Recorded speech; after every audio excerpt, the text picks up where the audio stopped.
नमस्कार विद्यार्थी मित्रांनो, आपण कृतीपत्रिकेतील विभाग 4 चा अभ्यास करत आहोत। हा विभाग आहे भाषाभ्यास व व्याकरणाचा। प्रश्न क्रमांक 4 आ मधील पहिली कृती शब्दसंपत्ती, दुसरी कृती लेखन नियमानुसार लेखन या कृती आपण याआधी अभ्यासल्या। आज आपण प्रश्न क्रमांक 4 आ मधील तिसरी जी कृती आहे विरामचिन्हे याचा आपण अभ्यास करणार आहोत। विरामचिन्हामध्ये 3 उपकृती दिलेल्या आहेत। या 3 उपकृतींपैकी कोणतीही एकच कृती परीक्षेला विचारली जाते आणि त्यासाठी 1 गुण दिलेला असतो। त्यातील पहिली उपकृती आहे योग्य विरामचिन्हे वापरा। दुसरी उपकृती आहे विरामचिन्हे ओळखा। तिसरी उपकृती आहे चुकीची विरामचिन्हे बदला। जेव्हा आपण बोलत असतो तेव्हा मध्ये मध्ये थांबत बोलतो।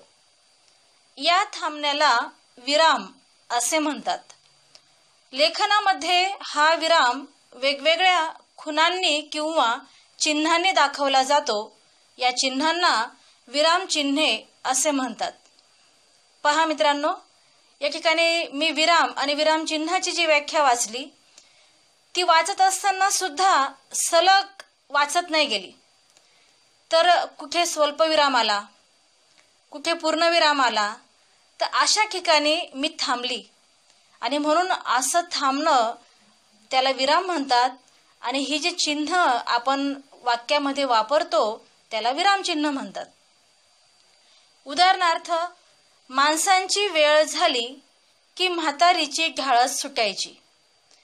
या वाक्यामध्ये या ठिकाणी स्वल्पविराम आला आहे, त्याथे मी थोडीशी थांबली आणि वाक्याच्या शेवटी पूर्णविराम आला आहे म्हणून त्या ठिकाणी मी थोडीशी थांबली। दुसरं वाक्य पहा, तो म्हणाला तुला काही कळतं की नाही। आता या वाक्यामध्ये स्वल्पविराम आणि या ठिकाणी वाक्याला दुहेरी अवतरण चिन्ह दिलेलं आहे। ज्या वेळेला एखाद्याच्या तोंडचं वाक्य आपण जसंच तसं लिहितो तेव्हा ते दुहेरी अवतरण चिन्हामध्ये लिहायचं असतं। आता या वाक्यात प्रश्न विचारला गेलेला आहे म्हणून वाक्याच्या शेवटी प्रश्न चिन्ह देऊन दुहेरी अवतरण चिन्ह पूर्ण केलेलं आहे।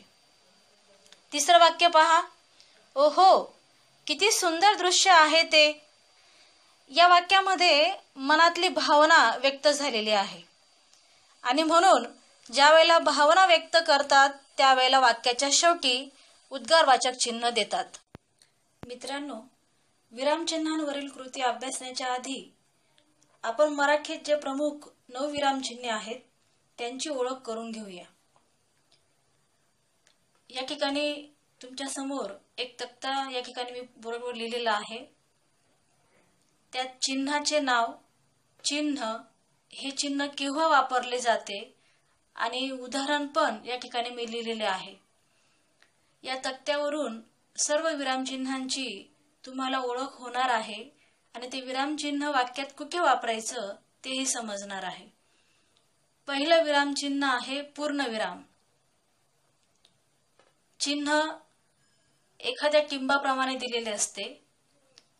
तुम्हाला या चिन्हाची खूप आधीपासूनच ओळख आहेच। हे चिन्ह केव्हा वापरतात? वाक्य पूर्ण झाले हे दाखवण्यासाठी पूर्णविराम हे चिन्ह वापरतात। उदाहरणार्थ, मी दररोज अभ्यास करतो। दुसरं चिन्ह आहे अर्धविराम। पूर्णविराम आणि त्याच्या खाली स्वल्पविरामासारखं चिन्ह हे केव्हा वापरतात? 2 छोटी वाक्ये उभयान्वयी अव्ययांनी जोडतात तेव्हा अर्धविराम हे चिन्ह वापरले जाते। उदाहरणार्थ, गड आला पण सिंह गेला। गड आला पण सिंह गेला ही 2 वाक्ये जोडण्यासाठी या ठिकाणी अर्धविराम हे चिन्ह वापरले आहे। तिसरं जे काही चिन्हाचं नाव आहे ते चिन्ह स्वल्पविराम। याला आपण इंग्लिशमध्ये कॉमा असं देखील म्हणतो। याचा 2 प्रकारे वापर केला जातो। पहिला कसा, तर एकाच जातीचे शब्द लागोपाठ आल्यास त्या ठिकाणी स्वल्पविराम वापरतात। उदाहरणार्थ, मला जर काही फुलांची नावे सांगायची असतील तर प्रत्येक फुलाचं नाव लिहिल्यावर त्याच्यानंतर स्वल्पविराम वाक्यात द्यावा लागेल. उदाहरणार्थ, गुलाब, मोगरा, जास्वंद ही फुलांची नावे आहेत. दुसरा स्वल्पविरामचा उपयोग हाक मारताना नावापुढे वापरतात. उदाहरणार्थ, मानसी पुस्तक दे. या ठिकाणी नाम आलेलं आहे, नाव, आणि मग त्याच्यानंतर या ठिकाणी स्वल्पविरामाचा वापर केला गेला आहे. चौथं जे चिन्हाचं नाव आहे ते आहे अपूर्ण विराम. ज्याप्रमाणे विसर्ग चिन्ह असतं त्याचप्रमाणे अपूर्ण विरामाचंही चिन्ह आहे. या चिन्हाचा वापर केव्हा केला जातो तर वाक्याच्या शेवटी तपशील देताना हे चिन्ह वापरतात. उदाहरणार्थ, नामांचे प्रकार पुढील प्रमाणे. आता या वाक्याच्या पुढे पूर्णविराम न देता अपूर्ण विराम दिला गेलाय, कारण याच वाक्याशी संबंधित पुढचा तपशील आहे आणि म्हणून त्यावेळेला अपूर्ण विराम या चिन्हाचा उपयोग केला जातो. नामांचे प्रकार पुढील प्रमाणे: 1. सामान्य नाम, 2. विशेष नाम, 3. भाववाचक नाम. याप्रमाणे. 5वं विरामचिन्ह आहे प्रश्नचिन्ह. हे चिन्ह देखील तुम्हाला चांगलं परिचित आहे. वाक्यात प्रश्न विचारला असेल तर वाक्याच्या शेवटी प्रश्नचिन्हाचा वापर केला जातो. उदाहरणार्थ, तू कोठे गेला होतास? या ठिकाणी वाक्यात प्रश्न विचारला गेला आहे आणि म्हणून वाक्य प्रश्नार्थक असल्यामुळे वाक्याच्या शेवटी प्रश्नचिन्ह दिले गेले आहे. 6वे विरामचिन्ह आहे उद्गार चिन्ह. उद्गार चिन्हाची खूण ही अशी असते. उद्गार चिन्ह केव्हा वापरले जाते तर मनातील भावना व्यक्त करणाऱ्या शब्दाच्या शेवटी उद्गार चिन्ह वापरतात. उदाहरणार्थ, शाब्बास, छान काम केलंस. या ठिकाणी शाब्बास ही आनंदाची मनातील भावना आहे. त्या शब्दाच्या पुढे उद्गार चिन्ह या ठिकाणी दिलेलं आहे. 7वं विरामचिन्ह आहे अवतरण चिन्ह. अवतरण चिन्हाचे 2 प्रकार आहेत, एकेरी अवतरण चिन्ह आणि दुहेरी अवतरण चिन्ह. हे एकेरी अवतरण चिन्ह केव्हा वापरतात तर एखाद्या शब्दावर जोर देताना किंवा दुसऱ्याचे मत सांगताना एकेरी अवतरण चिन्हाचा वापर केला जातो. उदाहरणार्थ, गांधीजींनी चले जाओ ही घोषणा दिली. दुहेरी अवतरण चिन्ह केव्हा वापरतात? बोलणाऱ्याच्या तोंडचे शब्द ज्या वेळेला आपण जशीच्या तसे वाक्यात वापरतो त्यावेळेला दुहेरी अवतरण चिन्ह वापरले जाते. उदाहरणार्थ, शरद म्हणाला, मी सहलीला येईन. पुढचं विरामचिन्ह जे आहे संयोग चिन्ह. छोट्याशा डॅश सारखंच हे चिन्ह आहे, त्याची खूण तशीच आहे. हे चिन्ह केव्हा वापरले जाते? त्याचेही 2 उपयोग आहेत. पहिला उपयोग म्हणजे 2 शब्द जोडताना संयोग चिन्ह वापरतात. उदाहरणार्थ, विद्यार्थी, प्रतिनिधी या 2 शब्दांच्या मध्ये हे चिन्ह वापरलं गेलं आहे. दुसरा वापर ओळीच्या शेवटी शब्द अपुरा राहिल्यास वापरतात. मित्रांनो, बऱ्याच वेळेला लिहित असताना जर ओळीच्या शेवटी एखाद्या शब्दाला जागा अपुरी पडली तर त्यावेळेला आपण तिथे अर्धा शब्द लिहितो आणि मध्ये छोटीशी अशी डॅश करून आपण तो शब्द खालच्या ओळीत लिहितो. याच खुणेला संयोग चिन्ह असं म्हणतात.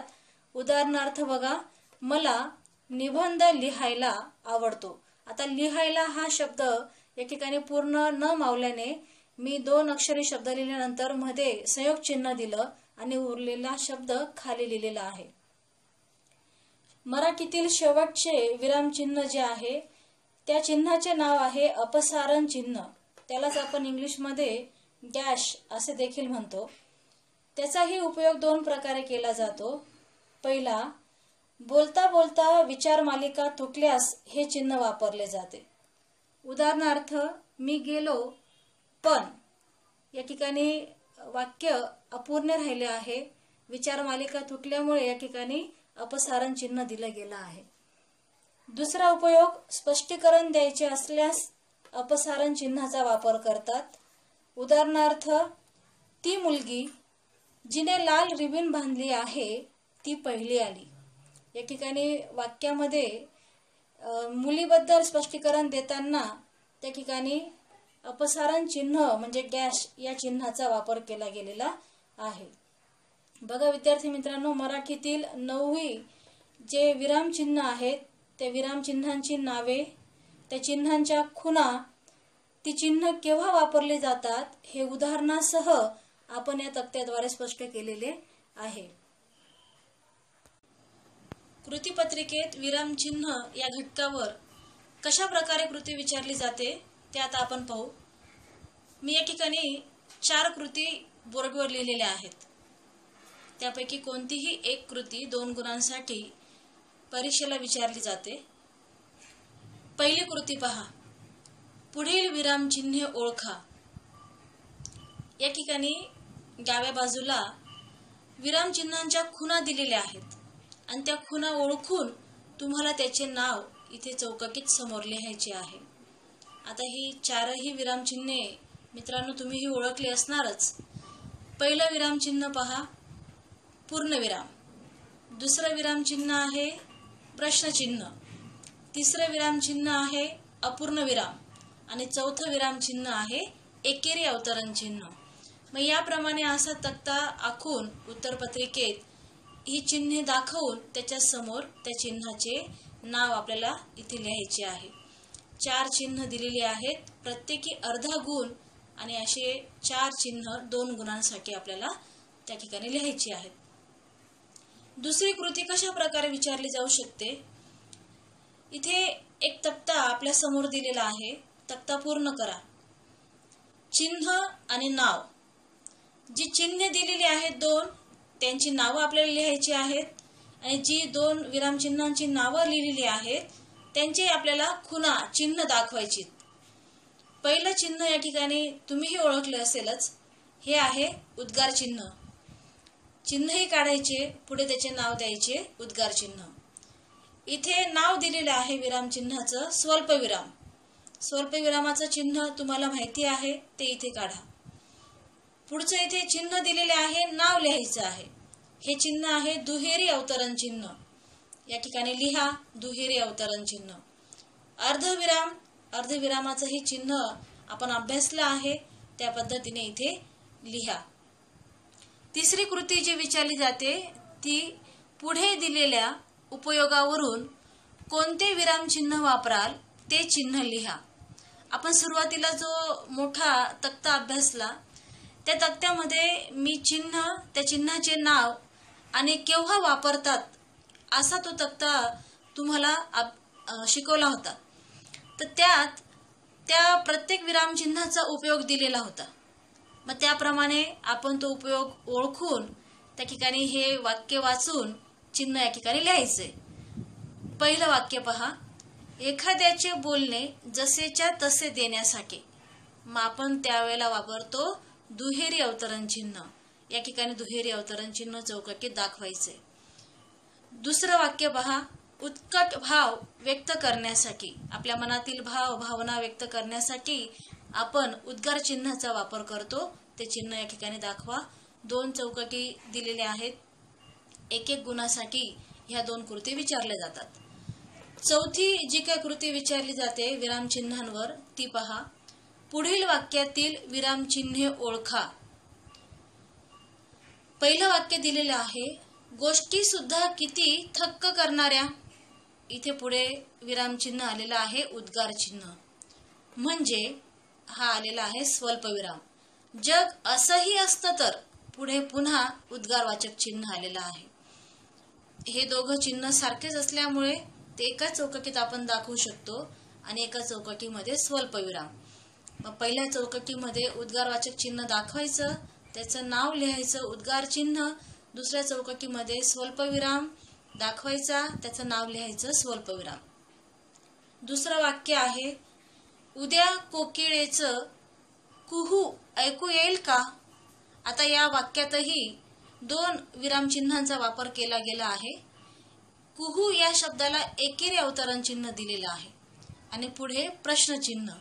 मग पहिल्या चौकटीमध्ये एकेरी अवतरण चिन्ह काढायचं, पुढे नाव लिहायचं एकेरी अवतरण चिन्ह. दुसऱ्या चौकटीमध्ये प्रश्नचिन्ह काढायचं आणि त्याला नाव द्यायचं प्रश्नचिन्ह. बघा, याप्रमाणे आपण विरामचिन्हांवरील कृती अभ्यासल्या. तुम्हाला सरावासाठी मी या व्हिडिओ बरोबर कृती स्वाध्याय देत आहे. तो व्याकरणाच्या वहीत तुम्ही लिहा. जर या शिकवलेल्या भागावर काही अडचण असेल मित्रांनो किंवा समजलं नसेल तर मला फोन करूनही तुम्ही विचारू शकता. पुढच्या व्हिडिओत पुन्हा भेटूच. तोपर्यंत आपला अभ्यास चालू ठेवा. Good bye.